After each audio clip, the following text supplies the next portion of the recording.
কিছু কিছু মানুষ আছে নিজের লাভ হোক চাই না হোক অন্যের ক্ষতি করার কৌশলটা ঠিকই মাথায় রাখে।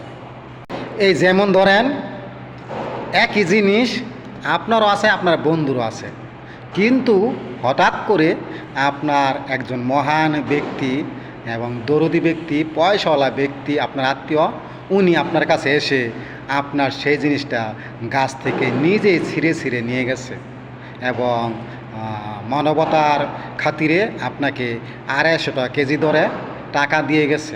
কিন্তু যাওয়ার সময়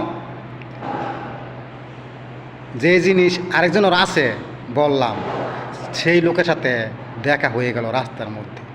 সে ইনি নিয়ে ব্যাগ মেলাইয়া দেখলো সেই জিনিস, তখন বললো, আরে এইগুলো তো একদম ছোটো ছোটো, আমার গেলে কত বড় বড়, এগুলো কয়টা কেজি কিনে নিয়েছেন? তখন উনি বললো, আমি 250 টাকা কেজি দিছি। আরে না, আমি তো 200 টাকা কেজি বেশি।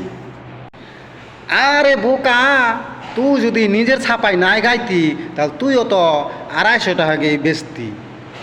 নিজের খাইয়া সারাদিন বনের মোস্তারাস, নিজের লাভের চিন্তা মাথায় এলো না, কিন্তু অন্যের ক্ষতি করার কৌশলটা ঠিকই খাটাই দিলি।